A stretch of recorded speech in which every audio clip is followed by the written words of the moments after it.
जय श्री कृष्ण। राधे श्याम के दीवानी चैनल पर आप सबका स्वागत है। कार्तिक महीना शुरू हो रहा है और इस पावन महीने में अगर कुछ श्रेष्ठ सुना जाए तो इससे उत्तम क्या ही हो सकता है।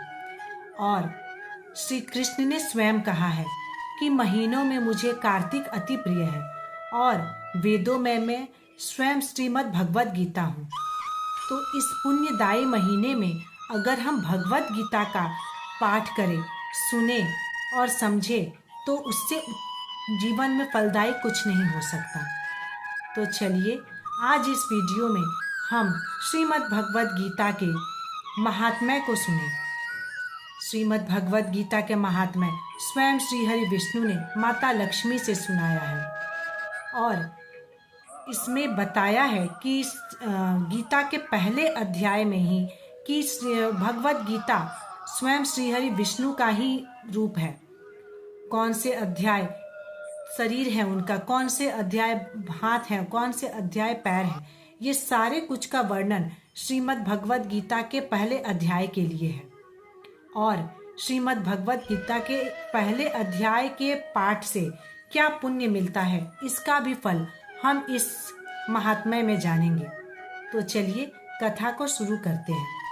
कथा शुरू करने से पहले आप सबसे अनुरोध है कि राधे श्याम की दीवानी चैनल को सब्सक्राइब कर दीजिए और बेल आइकन को प्रेस कर दीजिए ताकि आने वाले वीडियोस की नोटिफिकेशंस आपके पास सबसे पहले पहुंच सके।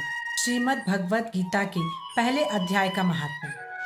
श्री पार्वती जी ने पूछा कि भगवान आप सब तत्वों के ज्ञाता हैं, आपकी कृपा से मुझे श्री विष्णु संबंधी नाना प्रकार के धर्म सुनने को मिले जो समस्त लोगों का उद्धार करने वाले हैं।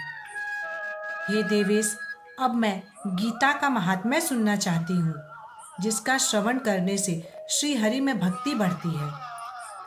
श्री महादेव जी बोले, जिनका श्री विग्रह अलसी के फूल की भांति श्याम वर्ण का है, पक्षीराज गरुड़ ही जिनके वाहन हैं, जो अपनी महिमा से कभी च्युत नहीं होते तथा शेषनाग की सैया पर शयन करते हैं, उन भगवान महाविष्णु की हम उपासना करते हैं।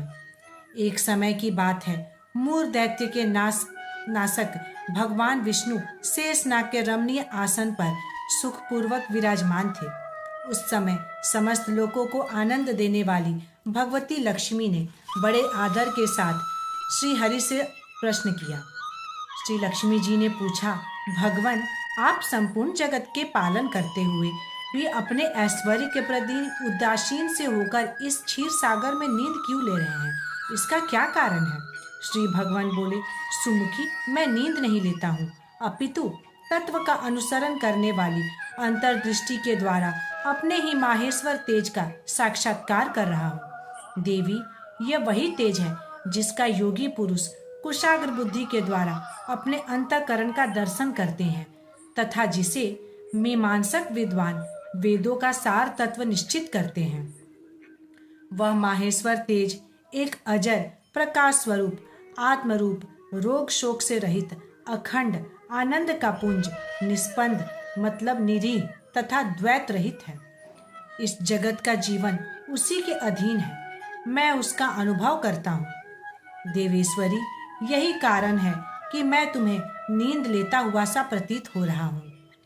श्री लक्ष्मी जी ने कहा, ऋषिकेश, आप ही योगी पुरुष के ध्येय हैं, आपके अतिरिक्त भी कोई ध्यान करने का योग्य है? यह जानकर मुझे बड़ा कौतूहल हो रहा है। इस चराचर जगत की सृष्टि और संहार करने वाले स्वयं आप ही हैं, आप सर्वसमर्थ हैं।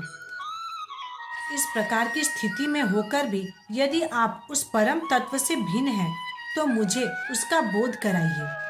श्री भगवान बोले, प्रिय, आत्मा का स्वरूप द्वैत और अद्वैत से पृथक, भाव और अभाव से मुक्त तथा आदि और अंत से रहित है।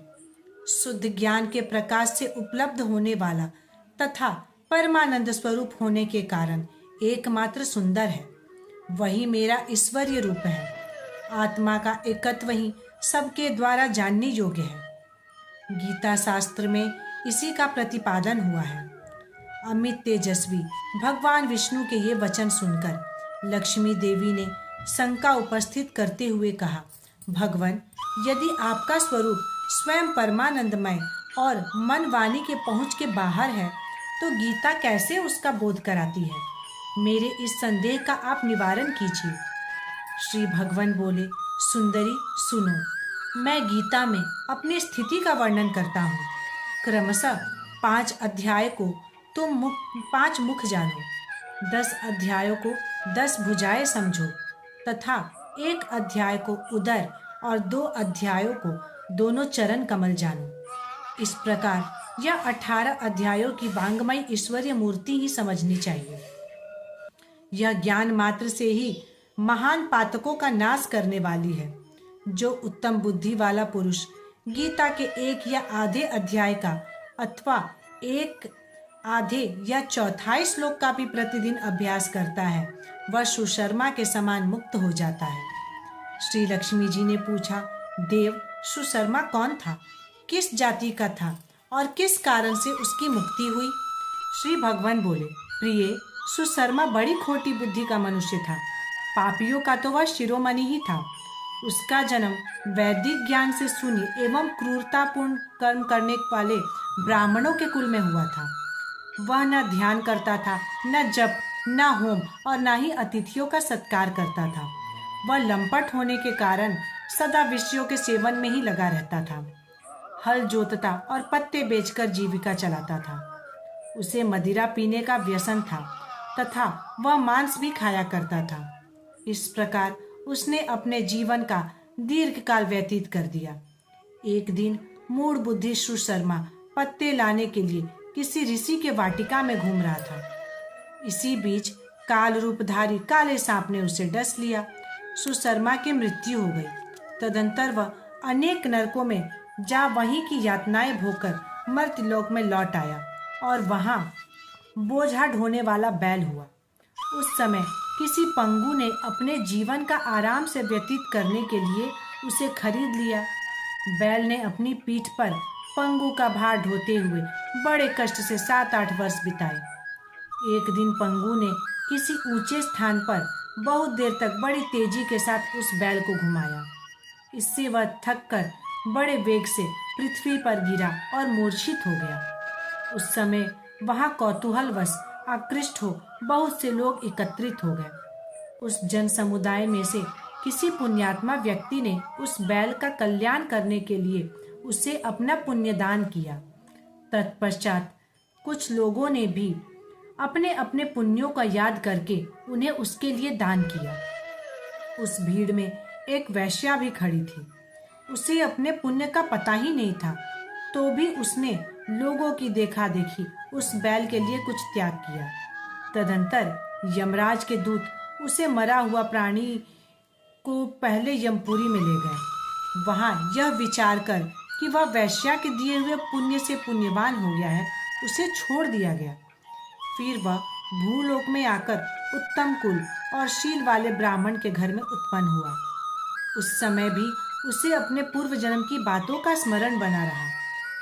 बहुत दिनों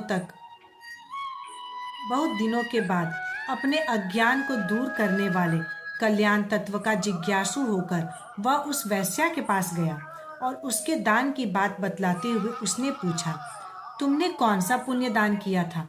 वैश्या ने उत्तर दिया, वह पिंजरे में बैठा हुआ तोता प्रतिदिन कुछ पढ़ता था। उससे मेरा अंतःकरण पवित्र हो गया है। उसी का पुण्य मैंने तुम्हारे लिए दान किया था। इसके बाद उन दोनों ने तोते से पूछा। तब उस तोते ने अपने पूर्व जन्म का स्मरण करके प्राचीन इतिहास कहना आरंभ किया। शुक बोला, पूर्व जन्म में मैं विद्वान होकर भी विद्वता अभिमान से मोहित रहता था। मेरा राग द्वेष इतना बढ़ गया था कि मैं गुणवान विद्वानों के प्रति भी ईर्ष्या भाव रखने लगा। फिर समयानुसार मेरी मृत्यु हो गई और मैं अनेकों घृणित लोकों में भटकता फिरा। उसके बाद इस लोक में आया। सद्गुरु की अत्यंत निंदा करने के कारण तोते के कुल में मेरा जन्म हुआ।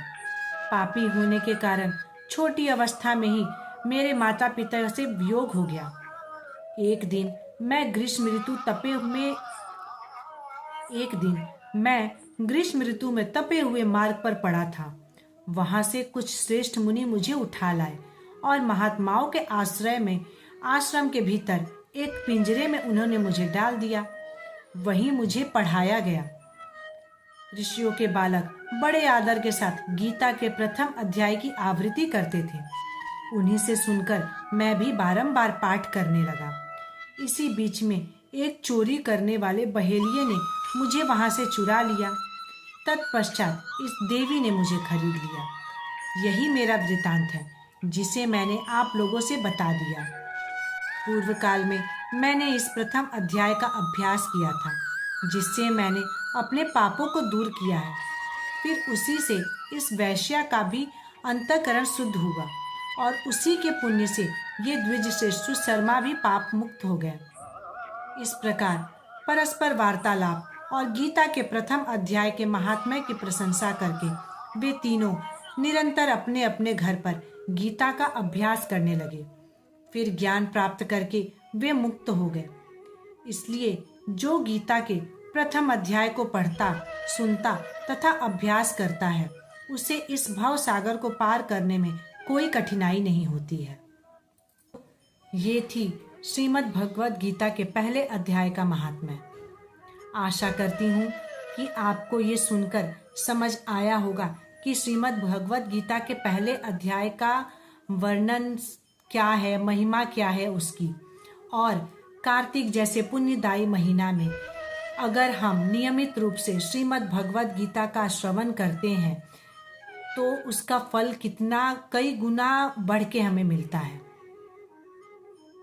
मिलती हूँ आप सबसे श्रीमद् भगवद गीता के पाठ के साथ। तब तक के लिए अनुमति दीजिए मुझे। जय श्री कृष्ण। राधे राधे।